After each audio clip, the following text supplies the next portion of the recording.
Good morning to all of you. Myself Madhu Trivedi. Now we will discuss about polity. तो हम यहाँ polity में ये discussion करेंगे about the केशन मेघाचंद्र केस।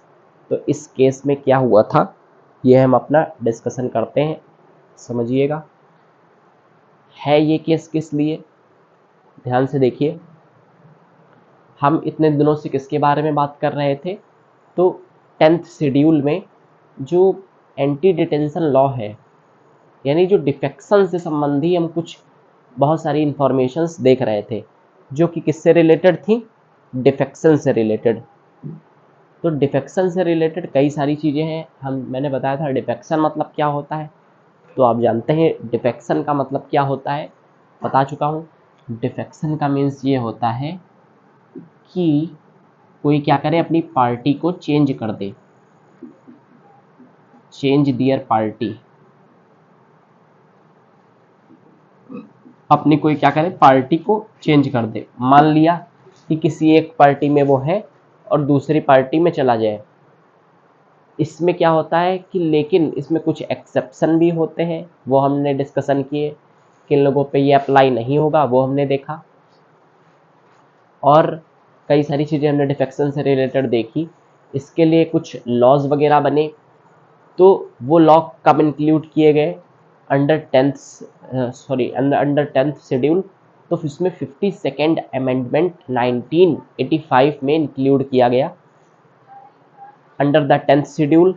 तो उसमें क्या हुआ, तो उसमें होता यह है कि 10th शेड्यूल जो होता है, तो इसमें एंटी डिटेंशन लॉ, मतलब ये जो डिफेक्शन है, तो इसके लिए क्या किया गया, लॉ लाए गए। अब लॉ लाने के बाद भी कहीं पे फॉलो हो रहे थे, कहीं पे नहीं हो रहे थे।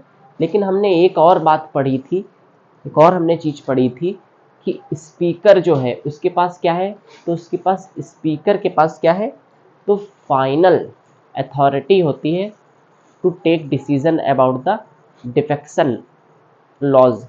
मतलब डिफेक्शन का जब भी मामला आएगा तो उससे जुड़ा अगर कोई भी कानून वगैरह कुछ भी देखना है तो कौन डिसाइड करेगा, तो वहाँ पे डिसाइड करेगा। चाहे किसी को डिस्क्वालीफाई करना हो तो कौन डिसाइड करेगा, तो वहाँ पे डिसाइड करता है कौन, तो स्पीकर। वहाँ पे डिस्क्वालीफाई हर काम कर रहा है कौन, स्पीकर। हर काम कौन करता था, स्पीकर। अब इस केस के आने से क्या हुआ, केशन मेघाचंद्र केस, इस केस के आने से क्या हुआ, अब स्पीकर के पास क्या होता है, यहाँ पे इसके पास आ गई क्वाजी जुडिशियल।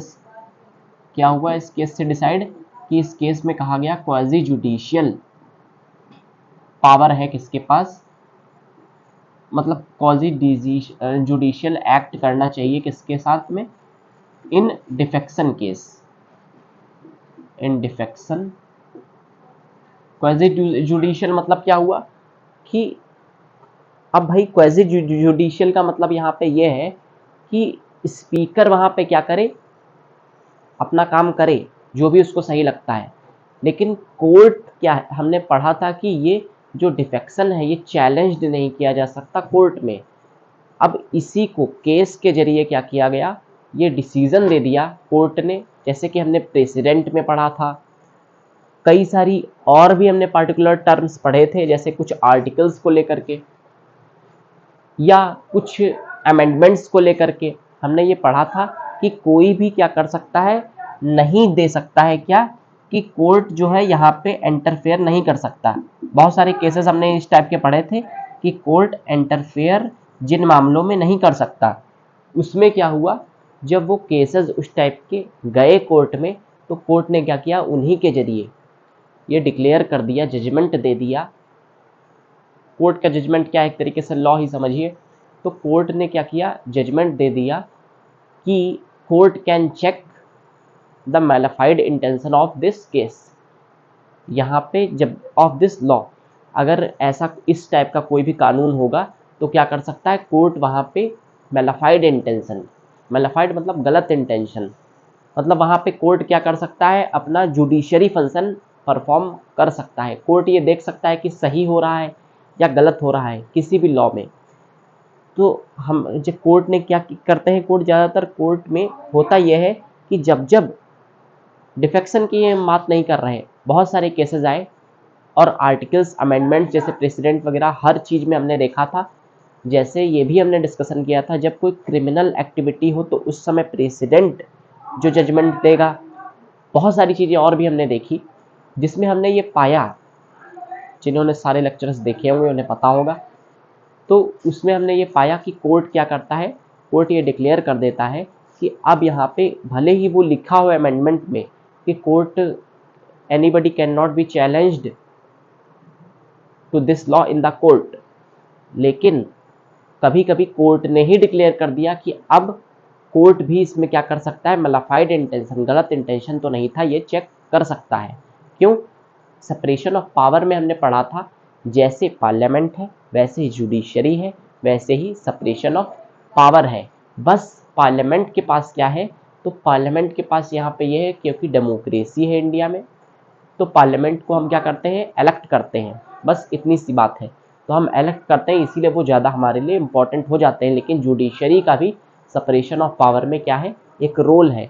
तो वैसे ही जैसे हमने सब में पढ़ा था, वैसे ही इस बार भी डिक्लेयर हुआ कि कोर्ट क्या करेगा। यहाँ पे ध्यान से देखिएगा, इन केसन मेघचंद्र केस इन 2020 क्या होता है, या 2020 में आया केस।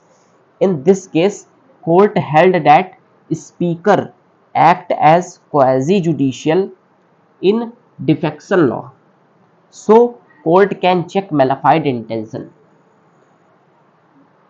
कोर्ट ने क्या कहा इस केस में कि क्वाजी जुडिशियल रोल प्ले करेगा कौन, स्पीकर। आधे तरीके से देखेगा कि ये सही है या नहीं, डिस्क्वालीफाई किसी को करना है तो वो डिस्क्वालीफाई कर दे।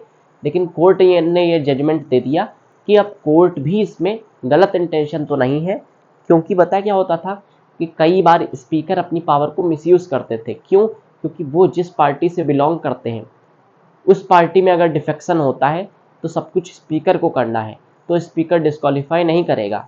लेकिन अगर अपोजिशन में अगर डिफेक्शन होता है, अपोजिशन का कोई डिफेक्शन करता है के अंडर में आ जाता है, तो क्या होता है, तो कई बार इस पावर का मिसयूज़ होता था और स्पीकर उसे डिस्क्वालीफाई कर देता था, जिसकी वजह से क्या हुआ, अब ये जजमेंट दिया गया 2020 में कि इसमें कोर्ट भी क्या कर सकता है, चेक कर सकता है कि कहीं कोई गलत इंटेंशन तो नहीं था, ऐसी कोई एक्टिविटी तो नहीं हुई, अच्छे से जजमेंट जो भी डिस्क्वालिफिकेशन वगैरह है वो दिया गया या नहीं दिया गया। तो ये है केसन मेघाचंद्र केस, केसन मेघाचंद्र केस 2020। तो देखिए हमने क्या क्या इंक्लूड किया था। In 10th schedule added 52nd amendment in 1985।